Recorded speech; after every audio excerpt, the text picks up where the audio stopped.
involved in a great struggle. Your generation, you are involved in a great struggle. And if you do not learn to be free, you are going to end up being a slave. This generation has one of the greatest challenges presented to it of any generation in human memory. And that is to stand up for individual rights as an individual at a time when the government and the corporations and business seek to enslave you. In my lifetime, the abolition, the erasure, the abdication of individual rights has been increasingly put upon you. I do not have the same rights as my father. You will not have the same rights, and your children will not have the same rights as you. What's going on here? How is that happening? I've run for governor twice in the state of Kentucky, and this is how I started out. I say, you know, I'm about to talk to you about how to politically change this thing around. But if I just had 30 seconds to get your vote about what this is all about, I have one question to ask you. If you answer this question in one way, I've got your vote, no matter what else you think about me. If you answer the question the other way, I don't think you understand the question. And here it is. Did my father's generation hit the beaches of Normandy and Iwo Jima so that I'd have to piss in a cup to hold a job in America? No! Why, hell no. All Hitler wanted was a new world order. All he wanted was a global economy. And all we had to do was pee in his cup, and we sent 1 million people halfway around the world to kill that son of a bitch. I can't believe it. You know, I found out that Hitler is the last person that you can call a son of a bitch and be politically correct. You can't hardly call somebody a son of a bitch anymore and be politically correct. Do I understand that you all agree with me that Hitler and all the other urine-testing son of a bitch Nazis ought to be put out of commission? If you're not, you can meet me backstage after this little speech. The fact is that the relationship of government to the people in my lifetime has changed. It has changed from where the government did not have the right to intrude in your private spheres of decision making, into your private behavior, unless you gave them probable cause to do so by acting in a suspicious manner or acting in a manifestly criminal manner. It used to be the government could only come into your life and collect evidence against you and stop you walking down the street if you gave them probable cause to do it. But that has now been changed from probable cause to mandatory random. Now, when you walk down the street, the government can tell you to do anything, and when you ask why, they say because we have the power to tell you to do it. Ladies and gentlemen, that's fascism. When they have no system of accountability, when they have no reason to be able to support the way they treat you, that's fascism. Let me give you an illustration. How many people in this group have to piss in a cup to hold a job? There's a lot of you that do because you got to have a paycheck and because you got family. And you have to pee in a cup to hold a job. But that is wrong. That is a violation of your civil liberties. That is a violation of your privacy. But they have attached your paycheck to it. When I get to be governor of the state of Kentucky, nobody is going to have to pee in a cup to hold a job in the state of Kentucky. Nobody. The first thing I'm going to do as governor of the state of Kentucky is I'm going to ground every one of those National Guard helicopters in the air. There's not going to be any helicopters hovering over the fields and gardens of the people of the state of Kentucky. This is America, not Afghanistan, and we're not going to treat our people like we're an occupied country. We're going to treat the individual in the state of Kentucky with respect. We're going to cultivate and enlighten and educate and uplift the people, not make them slaves of the corporations where they have to prove biological loyalty by peeing in a cup. That is as un-American as it gets, and it's not going to happen in the state of Kentucky. But who is behind? Individuality and individual brilliance is no longer what is sought in this society. They want our children to be the products of a cookie-cutter education because our children and you have been thrown into open competition with 4 billion other people on this planet, many of whom will work all day for a bowl of rice and a mat to sleep on. And GATT and NAFTA has opened up you as an American worker to so-called equality with those people, but you are in a pretty bad pickle because now you don't have any esteem as an American worker. Now you don't have any esteem as an American citizen. This government has just about taken you out from the protections of the Bill of Rights and the Constitution in their push to make it a new world order. I'm against the new world order. I'm against the global economy if we have to give up the Constitution and the Bill of Rights in order to make us equal with the rest of the world. I'm not a sexist, I'm not a racist, and I'm not xenophobic. I'm a nationalist. I'm a nationalist. I'll eat dinner with the rest of the world and I'll trade with them, but until they adopt a Constitution and a Bill of Rights that gives their own citizens the rights and privileges we enjoy in our country, they are not our political equal. They are not our political equal. We can't give up what makes us special in order to achieve a new world order. Hey, this government, our government, is no longer in, of, by, and for the people. This government as it exists today is totally bought off by the petrochemical, pharmaceutical, military, industrial complex. How many here have heard of the Partnership for a Drug-Free America? How about it back there? Have y'all heard of the Partnership for a Drug-Free America? Friday. Yeah. Who are they funded by? Who are they funded by? Do you think that they're funded by families whose children have hurt themselves with marijuana? Hell no. The Partnership for a Drug-Free America, whose stated preamble is to create an attitude of total intolerance for the hemp plant, is totally funded by the Chemical Manufacturers Association.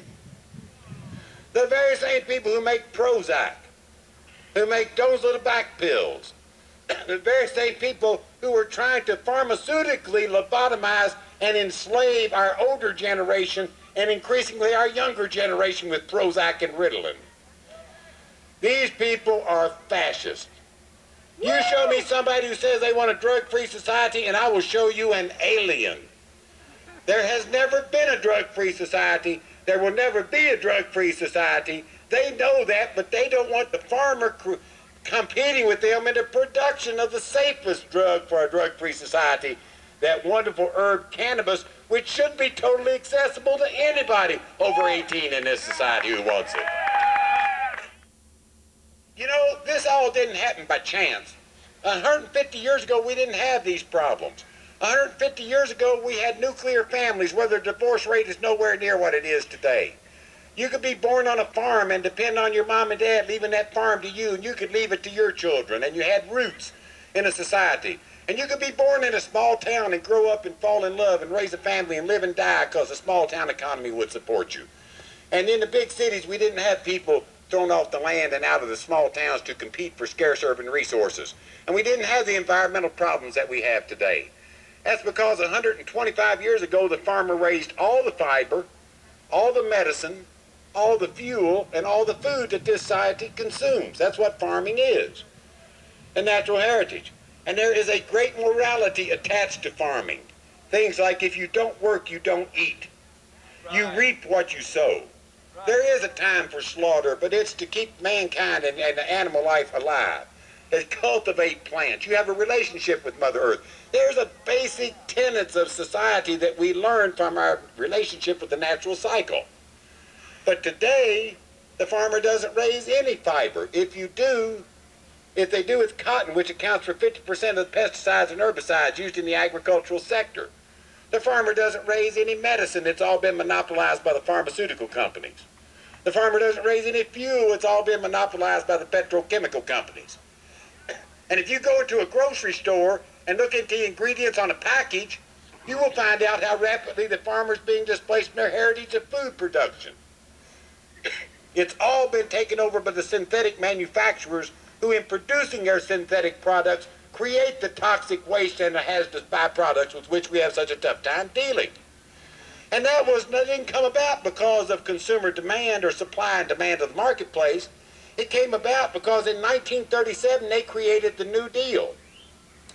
And the New Deal legislation was a new deal between business and government that gave them a relationship which up to then had been totally illegal and unconstitutional.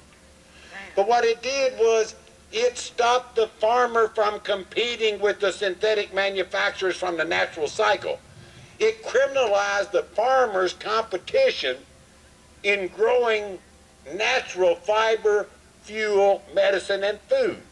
For the first time, our government told us, we can tell you what seeds you can plant in the ground and what green natural plants you can consume. They took that power over from us. Well, it's time we took that power back. It's time we renegotiated the New Deal legislation that was a new deal between the business and government. It's time we renegotiated the New Deal, and this time, including business and government, we need to put the people, the Bill of Rights, and Mother Earth at the negotiating table so that they can watch out for our interests from that view. We have got to humanize the process again. What has happened in our lifetime is that you as an individual and your worth as an individual is no longer the main reason for this government, nor the functions of this government. This government is bought and sold by the petrochemical, pharmaceutical, military-industrial complex. They have bought Congress off. They own Congress completely, and it's going to come down to we either change this system politically or we change it through the use of the Second Amendment. Now, let's talk about what's worth living and dying for in this lifetime. You know, for all you young folks, when I asked, in that last governor's race, when I asked the people, did my father's generation hit the beaches of Normandy and Iwo Jima so I had to fist a cup to hold a job in America, all the 60 and 70-year-olds nodded their head and said, Galbraith, you're absolutely right. And the 20 and the 30-year-olds looked up and said, what does he mean by that? What does that question mean? Well, it means that our fathers had dropped in their lap a question of what is worth fighting and dying for when they were faced with the Second World War. And my generation had the question dropped in my lap of what is worth fighting and dying for in this lifetime when I had to face the Vietnam War. But for you people who have been lucky enough not to have had the question dropped in your lap, what is worth fighting and dying for because you hadn't had to face a war in your generation, you still must answer that question in order to give passion to your own life. You still must figure out what makes this life worthwhile is you discovering what is worth fighting and dying for on your own terms and on your own grounds. And may I suggest to you that you look at the preservation of the Constitution and the Bill of Rights, because it is, whether you understand it or not, the greatest single protection for you exercising any liberties in this lifetime that there is existent here today. But you know, the Constitution and the Bill of Rights lives only when you exercise it. Otherwise, it's just a slip of paper. I'm a criminal defense attorney, and I have to defend people all the time that have been picked on and shat on by the system. So let me tell you, I've started my own Just Say No campaign, and it's called No Officer, You Can't Search the Goddamn Car. Just say no, officer, you can't search the goddamn car. Now, in the state of Kentucky, where sodomy is legal, you can add the question, no, officer, you can't search my car, but would you kiss my ass? Which is a legal question. And you can work it out after you come out of the hospital, but it is a legal question. Fact is, folks, that you have got to stand for your rights. You'd be surprised when you start citing your rights, how you start taking on mantles of protection. And you are the one that gives life to the Constitution. You know, there's a lot of us sitting around and said, you know, if the first 1,000 Jews had taken an SS man with them when they came through the front door, it would never have reached 6 million. And we got to thinking about, yeah, that's cool, but when they come through your front door, those other 999 people are not standing beside you. It's you who has to make that decision. Is this where I draw the line and fight and die when people come through my door to haul me off and hold me in a cage? And is that worth fighting and dying for? It may not be for you in this lifetime. But our forefathers fought and died for it, and not having to do those kinds of things is what gave birth to the United States and the Constitution and the Bill of Rights. And there's been so much sacrifice and blood spent and sacrificed for us that we're not even aware of, that I just hate to see our generation give it away without a fight. I do not think we should give it away without a fight. I think we should fight these son of bitches in the streets. I think we should fight them in the courtrooms, and I think we should fight them at the polls. You have got to get political. You have got to get political. George Bush can only cast one vote. You can cast one vote. Your vote counts just as much. You have got to get political. John Kennedy won President of the United States with an average of less than 1 vote per precinct. Less than 1 vote average per precinct, and John Kennedy won presidency of the United States. You have got to get political, because if you don't get political, then I'm going to die in the streets. You have got to get political, because if you don't get political, I'm going to die in the streets. Because if you don't get political, I'm going to fail politically, and that only leaves one other place to try it, and that's in the streets. Don't fail me politically. Don't fail your children politically. Get involved. Get somebody to run for a local office who will stand up and tell it like it is. Non-illegitimate carborundum. Don't let the bastards grind you down. Thanks very much for your time. Gatewood Galbraith, ladies and gentlemen. God bless this man right here.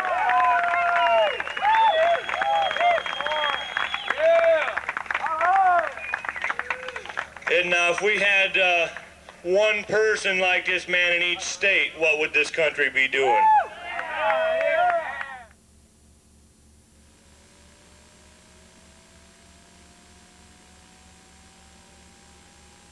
I'm about to introduce to you all one of the real, true heroes of this generation.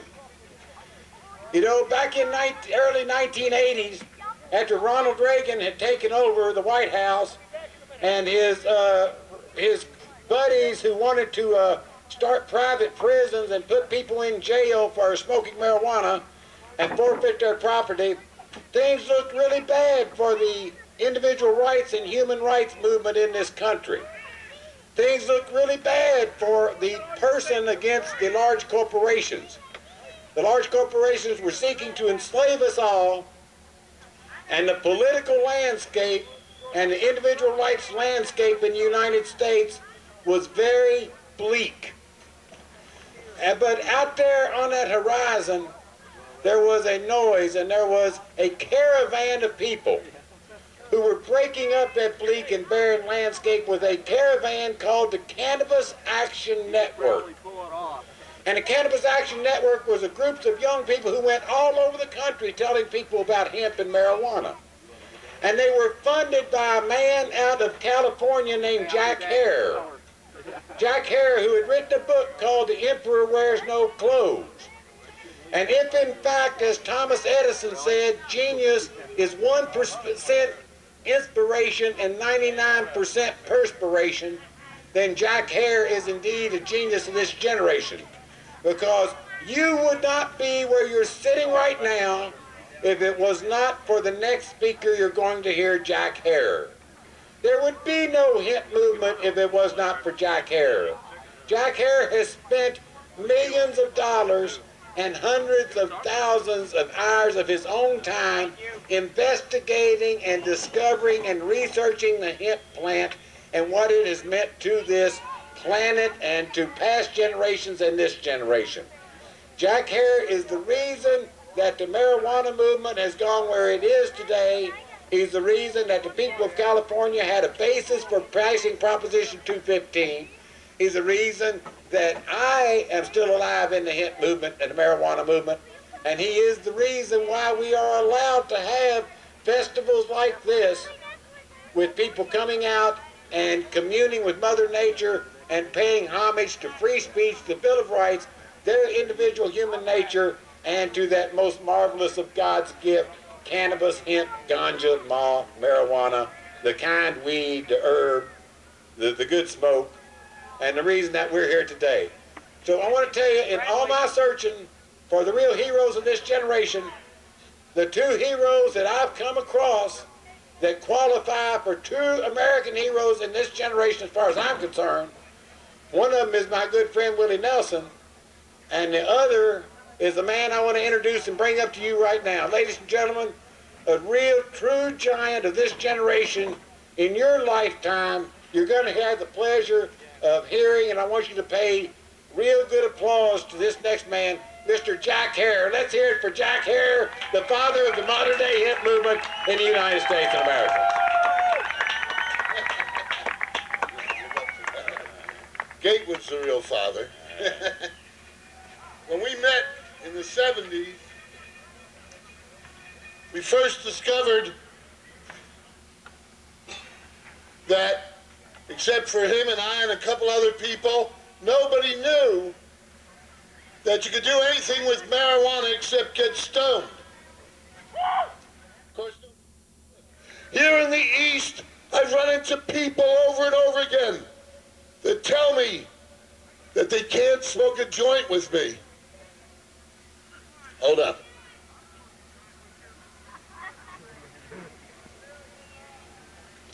That they can't smoke a joint with me because they're on some form of probation.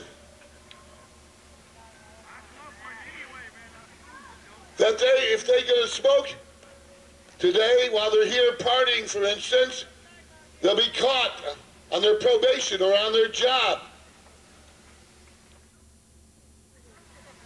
Anyway, here in Michigan, people are taking piss tests, lots of people, and it's got to become to an end. There is only one way to end political misrule. When a government stops us from a plant like cannabis and says tobacco and alcohol are for sale, the government is totally upside down, fakaked, and you can do anything you want with it, but you can't be quiet because it gives them the idea that they're right. Somehow you've got to stand up. And for those of you who can't stand up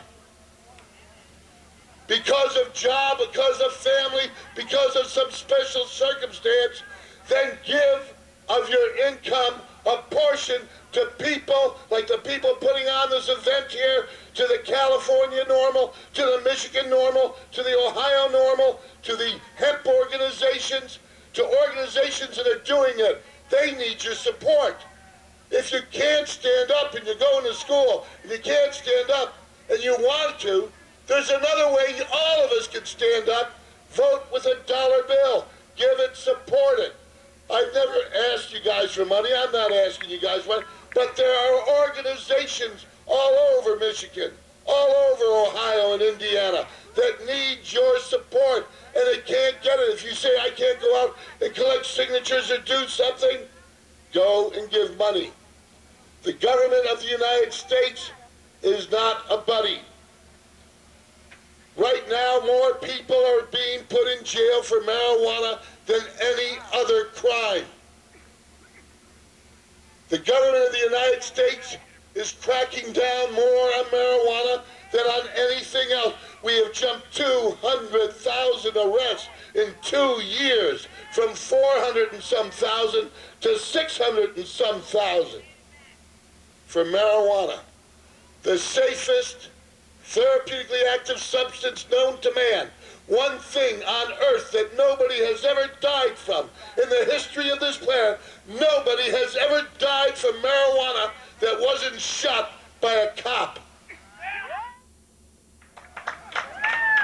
The number one paper source on earth, the number one fiber source on earth the softest, warmest, longest-lasting natural cloth made without pesticides, without herbicides. No other plant can compete. And it's illegal to grow in this country when it was the first big cash crop, and people like George Washington, Ben Franklin, Thomas Jefferson used it, grew it, made America move in both literature, in sailing, in clothes, in diapers, in towels, in bed sheets.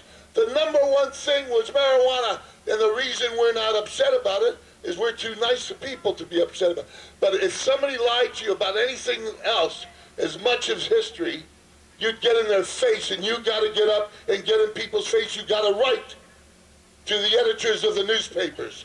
You've got to write and say it over and over again.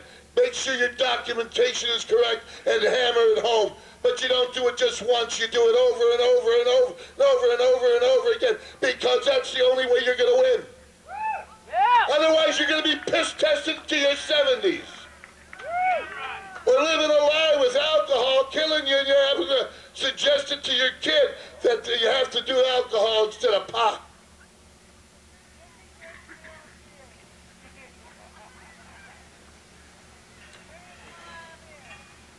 We started the California Marijuana Initiative to teach people and hopefully put it on the ballot. What we want is complete relegalization, and the initiative that I support. And I worked for Dennis's medical marijuana last year in Los Angeles, and my group was probably the #1 volunteer organization in Southern California. We worked for Dennis's initiative, and it passed. A lot of Mexicans didn't believe in California that even if we won 70% of the vote, that the government would ever admit to us having won that. And we were worried.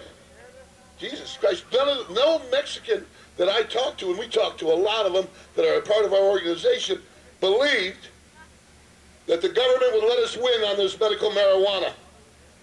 That the vote came in and we had 56% gave them faith. They're getting active now. We have more kids willing to be active in marijuana from the Mexican community than ever before. The only way we can win this is to stand up and teach the information. Get to know the information. Don't read, hemp can make paper, fiber, fuel. Learn it completely, learn it thoroughly, learn it from every source, from medicine, from paper, fiber, fuel. Find out it's the #1 source on earth. It's greater than all the other sources for paper and fiber and fuel on earth put together. It's one of 3.5 million plants on earth, and it's greater than the other 3.5 million of them combined by many, many, many times. And we're staying silent about it when nobody can beat us in an argument. You haven't heard me or Chris Conrad or Gatewood Galbraith put down 1 second about this information about hemp. We've never had to say we're sorry to the government.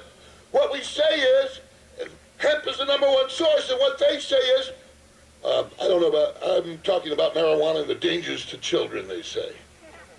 That's all they can do is get you to change the subject. Go out and fight for pot. Tomorrow we'll cover something else.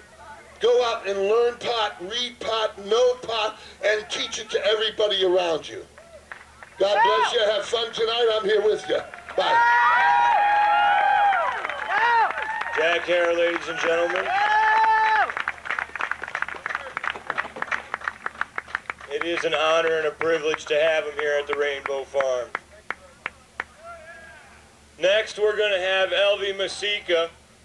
She is one of 8 people in the United States who currently receives federal marijuana. Let's put your hands together and give her a nice hemp aid welcome.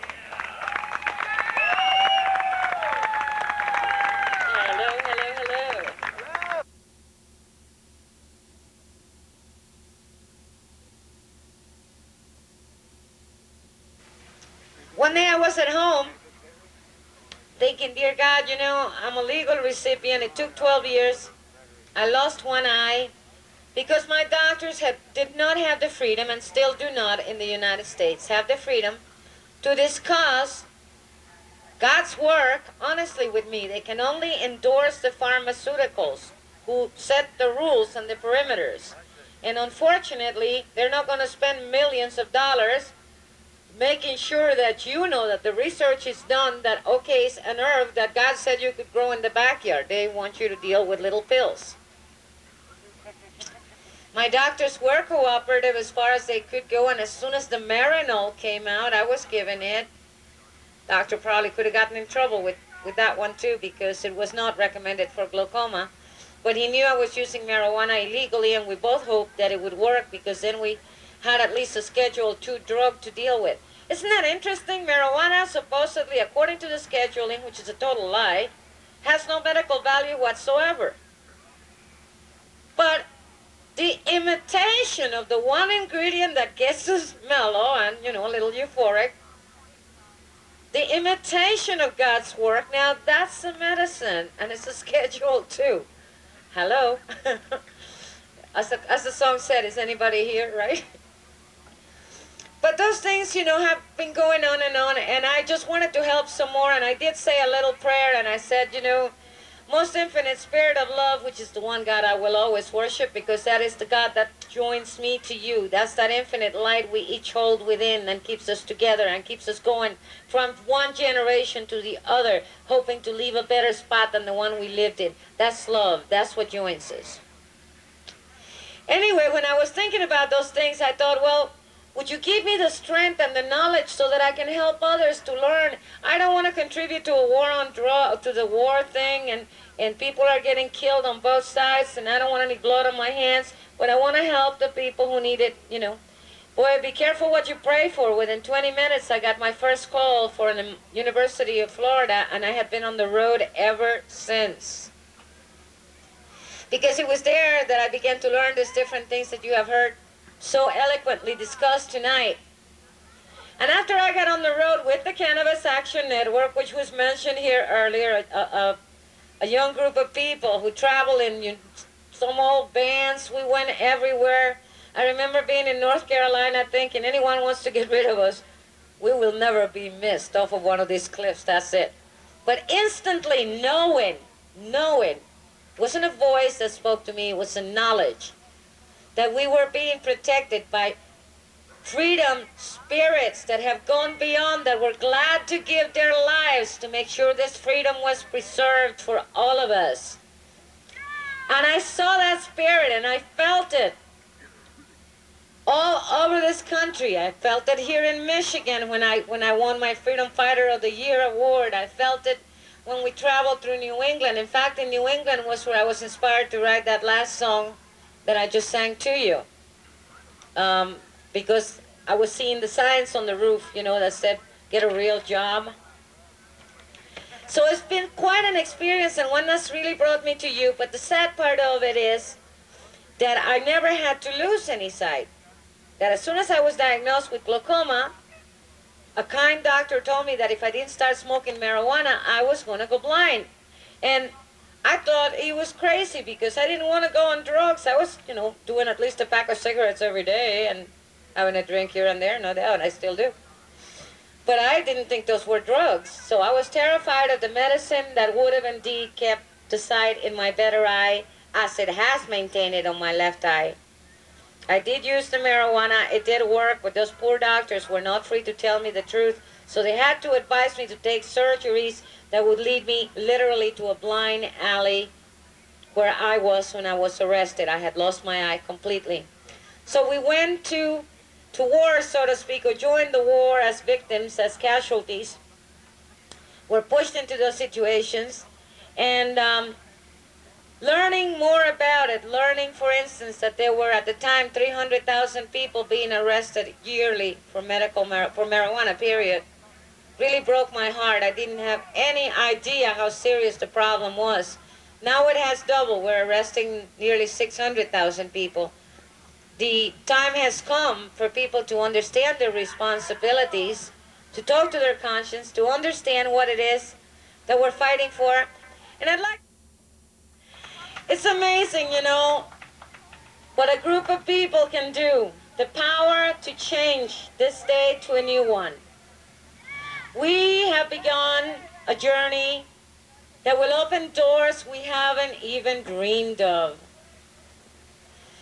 In California, in Arizona, there were people who were teaching. It's like Jack Hare was out there, Chris was out there, everybody was out there for years, pounding away, teaching people, having seminars. That Venice Beach booth, that's something else, historical landmark, no doubt, where more people learn about hemp on a daily basis and see the products. And this kind of attitude of people who have invested, all of you who are out here making your necklaces and your clothing and bringing it out here to share with each other so that we can show it off to the rest of the world. Your job has been so superb that you have started with a $1 million industry, which now is $200 million.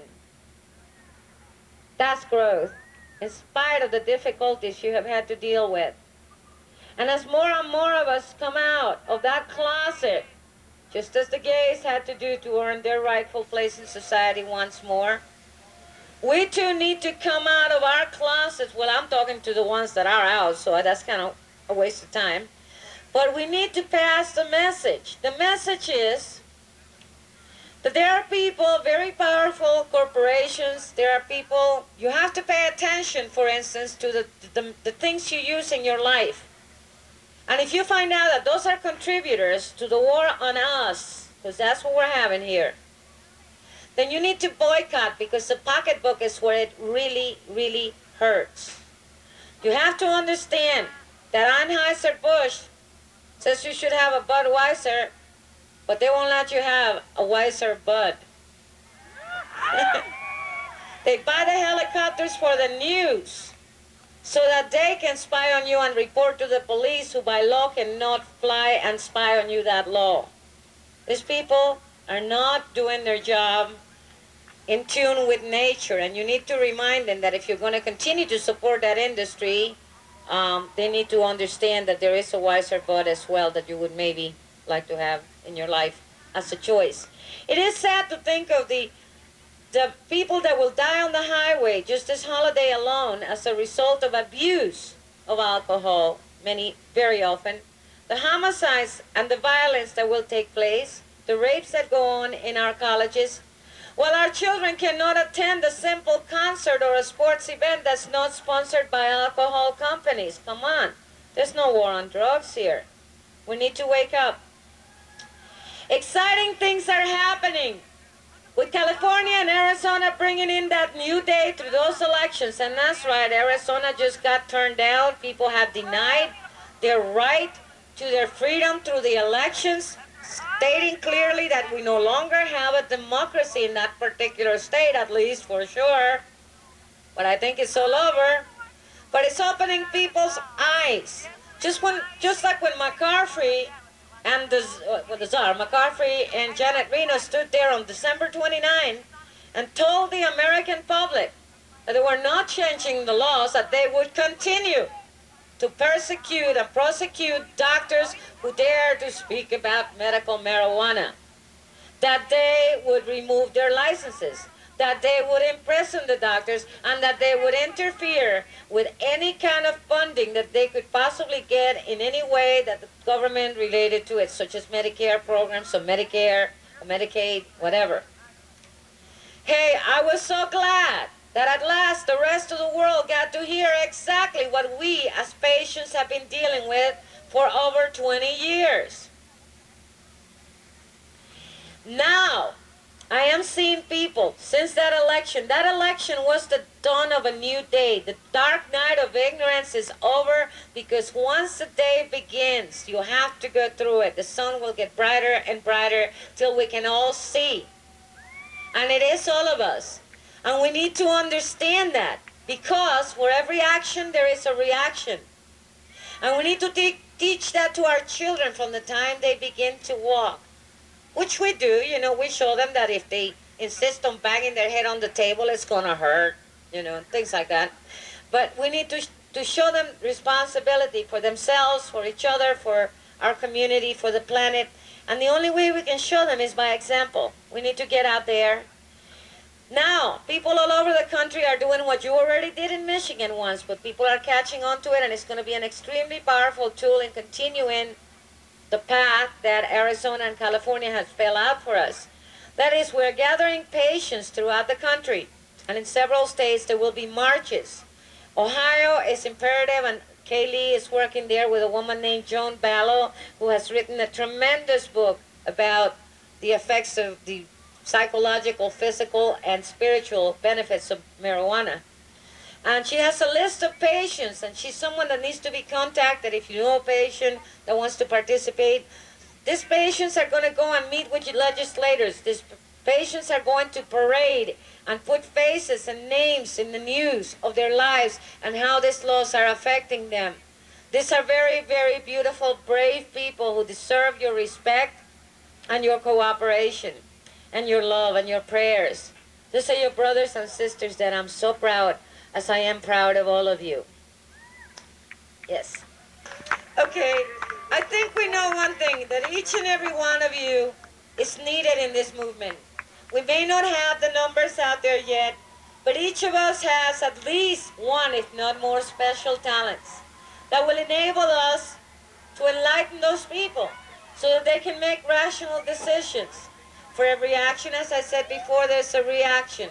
There's been too much negativity in the past. We know that we cannot adopt their methods because we will surely lose. They certainly have more arms and more money than we do, and their way has not proven effective anyway. But we have tools that they can never buy with all their millions, tools that we carry with us from the very beginning and we will take with us until we change these laws. They are called truth. And just like my CD is entitled Truth and Love Really Are One. Truth and love are one. And so I really foresee a day in which we will all rejoice as we watch the suffering come to an abrupt ending, just as the Berlin Wall went down, just as the Iron Curtain went down, just as California put medical marijuana in, and today they are smoking there and they are growing there and they find refuge and company in their buyers clubs. And God bless all of you who have helped in any way, and even with your thoughts, because every good thought is a prayer, and don't you forget it. I know that if we base our decisions on that love and just continue to tell the truth through our artwork, through our stories, through the internet, computer skills, you people are perhaps the most talented segment of society from what I've been able to observe. Your talents have no end, no limits. The sky is your pie. Elvie Masica. Let's give her a big hemp aid round of applause.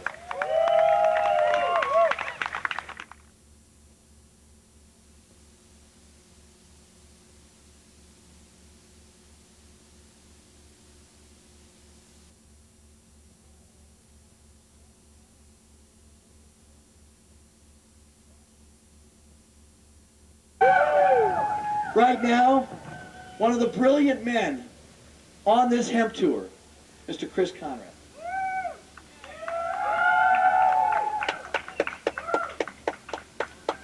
Thank you for being here today, and to the guys from Three Rivers that were asking for directions earlier today, I hope you made it.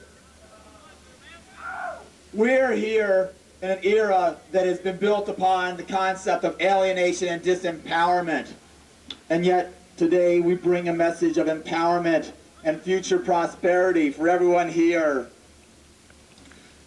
This whole system, which has pulled people away from their real connection to the planet and misled us about our own lives.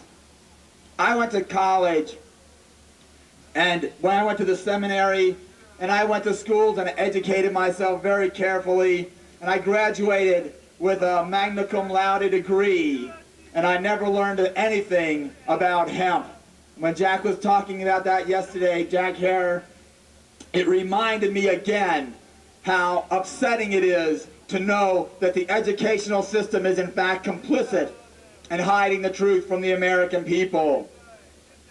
But the truth is inherent And the experience of life itself carries with it the pleasures of not learning, of learning and of knowledge. And the educational system seems to be designed to kill that pleasure in people's lives. But it's a pleasure that can easily be regained. It's a pleasure that comes from planting the hemp seed in the ground and watching what a little moisture and a little seed and a little soil and a little fertilizer means. What it means to watch that flower, the plant, begin to sprout and to grow, and it needs your attention and it needs your nourishment, and it counts upon you, and you nurture and you guide that plant and you let it grow.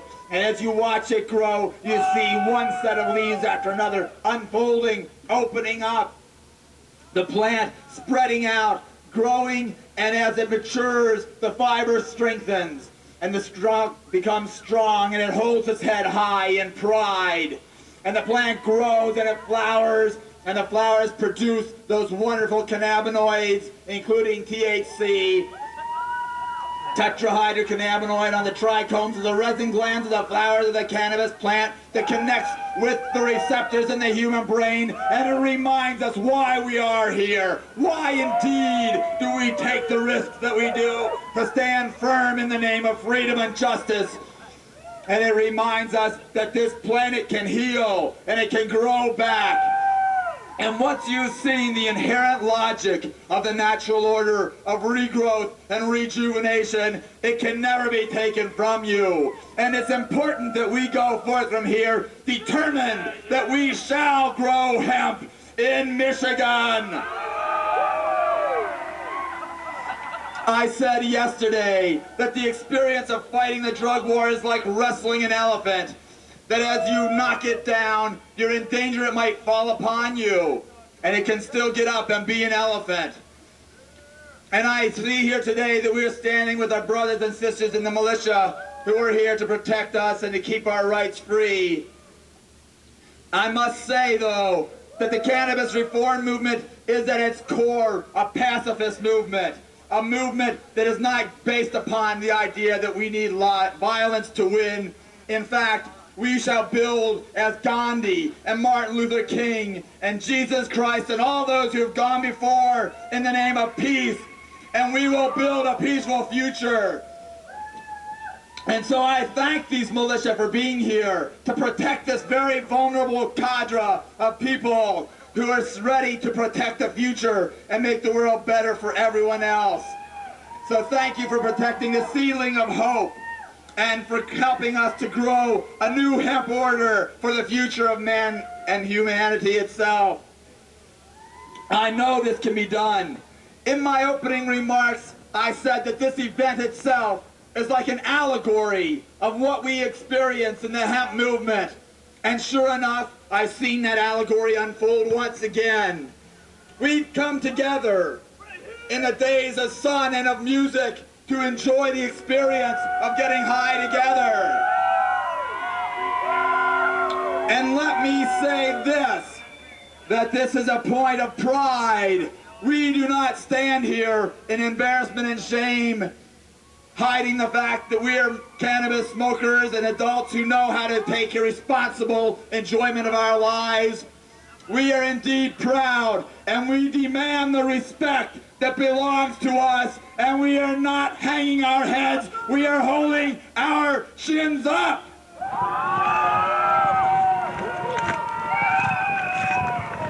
And so we came together, and the rain came behind us, the rain that helps the hemp plants grow. And when the rain hit, we all pitched in together, and we enjoyed that rain, and we held and took care of one another in that rain, and we created a community on hope. And even as the rain was coming down and beating upon us, and it was getting cold, more reinforcements came in. And they continue to come in to enjoy this sacred moment of being in a society that freely enjoys this God-given and natural arising herb.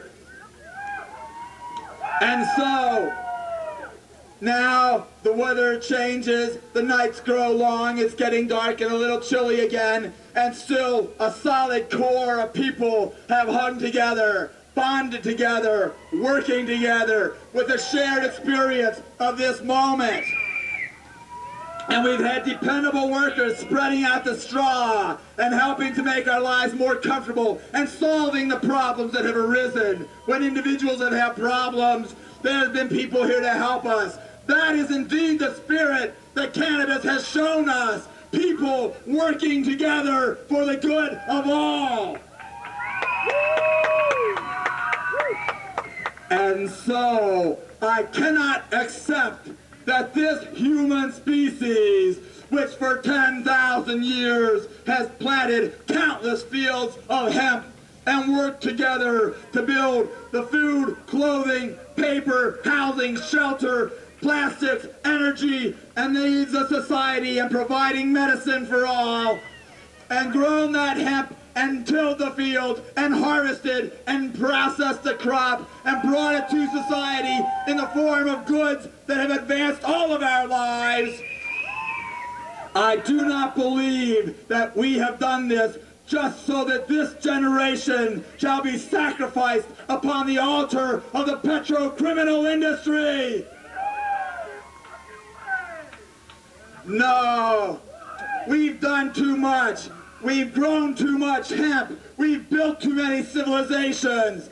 The work of Jack Harrer, myself, Gatewood Galbraith, Elvie, and all the other great speakers who've been here today. We've done too much to let it slide away from us. The work of Max and Tom, Moses, Rollie, Woboy, Derek, and everybody backstage who made this show happen, that work is not in vain. That work is the foundation for a better future. And all the bands in the militia, the bands to keep us entertained, the militia to keep the peace. We are working together. We are bringing together the farmers, the environmentalists, the legislators, the activists, the community, the young people, the old people alike, the sick, the doctors, the physicians. What we need is for the leaders to see the power that we hold together. And so we send a message, as indeed Proposition 215 sent a message from California when 56% of the voters came out and supported medical marijuana. But that was not enough. And we sent a message when Arizona passed its initiative by 65%, only to be seen as being to a democracy instead of democracy, when the politicians attempted to roll that back, but we shall not let them roll that back. And that was not enough either. And when 12 state legislatures have discussed restoring industrial hemp, and 4 of them have adopted legislation to look at the industrial value of hemp to save our state economies and create jobs and help our young people build a better future. We've done that, and it is not enough. And the reason it's not enough is, again, because our approaches are based upon misunderstanding that has been willfully inflicted upon us. Because we've all been told that there are 3 branches of government, and they have checks and balances built in. That you've got the executive branch, you've got the congressional branch, the legislative branch, and you've got the judicial branch, or the courts. And that those 3 are supposed to protect us from one another. Well, what then when they are in fact complicit in committing a crime of genocide and of ecocide and of planetary murder at the expense of the American people? What do we have for our recourse? The answer is we have the American people. Because indeed there are 5 branches of government, 2 of which you don't hear about. The 4th branch is the voters who adopt the initiative language and go to the polls and pass good initiatives and throw out the bums who have corrupted our society. The voters are who I'm talking about. And the 5th branch is the juries that stand as guards to prevent the brothers and sisters who live their lives in honest belief that this is indeed the land of the free and act accordingly, and then they're sent to prison. The people who sit in those juries have a duty to release them, to vote to acquit. They rape our minds, they rape our hearts, but we stand firm. And so, with that, I have to tell you that until we get the marijuana prisoners out of prison, this battle shall continue. We've been told that we must either win or perish, and I tell you now, we shall win and flourish. And so I ask you again, it's been great partying with you here at Hemp 97, and the party's not over yet. But most important is what you do next when you leave through the gates into the drug-free zone, which has no other freedoms for you barely except for being drug-free. So go to your communities and educate and plant the seeds of knowledge, the seeds of ideas, the seeds of business and commerce, the seeds of new political campaigns to seize our future and regain control of our natural destiny of freedom, dignity, liberty, and prosperity. Take action, organize, and come see me over at the Hemp Museum. Read my books, Hemp Lifeline to the Future and Hemp for Health. If you've got a copy with you, come over. I'd love to sign it. If you don't have a copy, we just happen to have a few with us. And most importantly, I want to talk to you about what you intend to do and how I can help you. Thank you very much.